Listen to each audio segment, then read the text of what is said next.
Hi and welcome to Curtin News. I'm Craig Smart. In this week's program we introduce you to transmedia storytelling and the Hollywood producer who's using the technique to change lives. Our student reporter Nicola McNamee will bring us an insider's perspective on Curtin's biggest annual community volunteering program, John Curtin Weekend. We'll hear how avatars are helping our healthcare students, and we'll keep you up to date on some of the upcoming events and activities here at Curtin. But first, here's a quick look at Curtin News in brief. Curtin students and graduates have been kicking goals around the world. Zach Hilditch, who graduated with honours in Screen Arts in 2004, has gone on to achieve international success in the film industry. His latest project, These Final Hours, has received critical acclaim. Written and directed by Hilditch and filmed in WA, These Final Hours will screen as part of the Directors' Fortnight at the 2014 Cannes Film Festival. Our student and alumni athletes were winners at the Commonwealth Games this year, bringing home 11 gold medals and a silver in events such as hockey and artistic gymnastics. Many of these athletes are part of our team of 128 students now preparing for the upcoming Uni Games in Sydney, and we wish them the best of luck. The Curtin Learning Institute and the newly formed Curtin Academy have attracted attention from universities in Australia and overseas wanting to hear more about our model for the Curtin Academy Fellowship and Professional Development. The first round of nominations for the fellowship closed on the 22nd of August 2014, with recipients expected to be announced in October. And finally, the first soil has been turned on our new 410 building on the northern end of campus. University Properties Director Andy Sharp said the ceremony on the 1st of September marked the beginning of an 18-month project to add another 6,000 square metres of teaching and learning space. A lifelike avatar of an elderly Australian gentleman with dementia is helping Curtin's healthcare students and reducing pressure on the healthcare system. Dr. Janet Bealby of Curtin's School of Psychology and Speech Pathology says Jim is the lead character in Curtin's new Empathy Simulator, a computer-based program that lets students master essential interpersonal and rapport-building skills in a virtual clinic before they work with real clients. Trials are now taking place, with feedback from students helping to improve the program. For more than a decade, transmedia methods have been used to extend Hollywood franchises such as Spider-Man, The Hunger Games, Doctor Who, Halo and Game of Thrones, as well as brand campaigns such as Coca-Cola's Happiness Factory. But can these techniques be used to stimulate discussion, inspire or even motivate audiences to take action?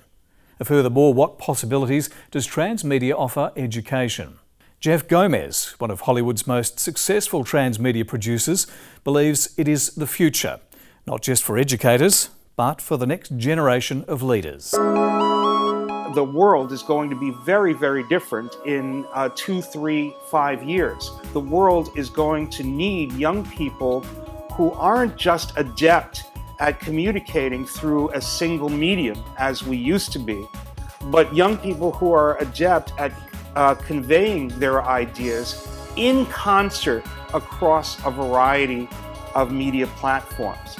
This is a transmedia sensibility. I think Jeff Gomez coming to Curtin will provide our staff with a really exciting opportunity to engage with Jeff around his transmedia approach to education, really looking at how staff can transform their curriculum and how they might embed that through their courses, which will really improve teaching and learning and look at innovative ways of engaging our students.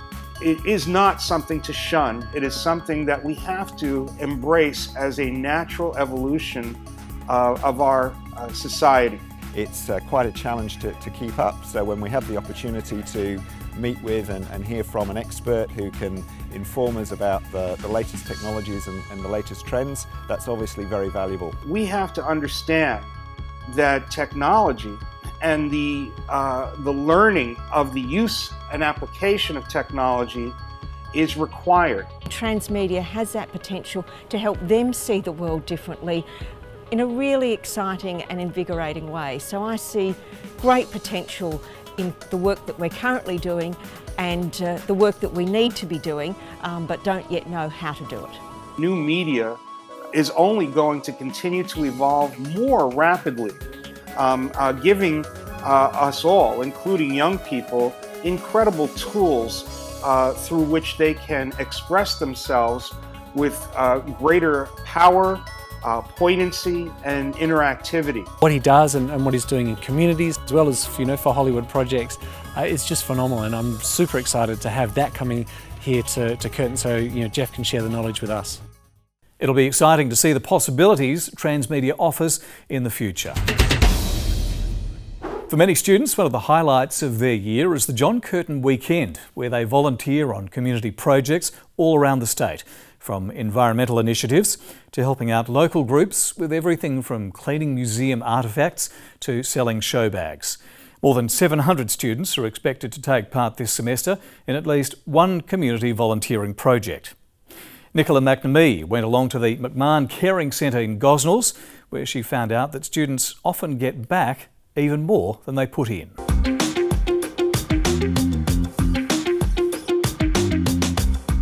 What are you up to today? Oh, just spreading the molds. So, trying to get all over this area. We are shoveling mulch and gardening at the Amaru Retirement Village.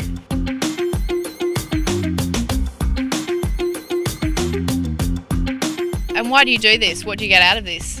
I think it's just giving back to the community, so being young and active and just being able to help out on the weekends, why not? It's a really rewarding experience. I love giving back to the community, being outdoors, doing things like this, even though the sun's not shining.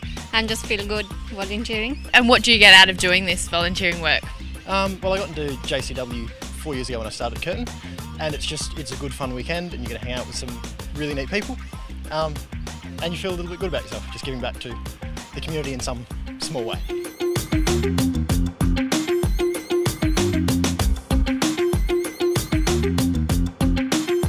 It certainly looks like a wonderful experience. If you weren't involved this year, make a note in your diary to register early next year, or register on the Curtin Volunteers portal to find out about some of the other worthwhile programs.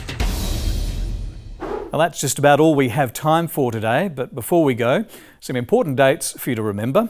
Acclaimed political commentator Laurie Oakes will present a public lecture on September the 25th as part of Curtin's 40-year anniversary of journalism.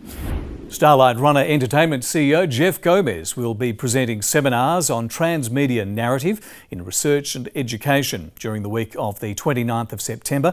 You can get more details from the website. On October the 4th, TEDx Perth, hosted by Curtin, is on at the Perth Concert Hall and will be live streamed to Angazi Court. Thanks for watching our first episode of Curtin News. If you'd like more information on anything you've seen, you can visit the Learning for Tomorrow website at curtin.edu.au. Catch you next time.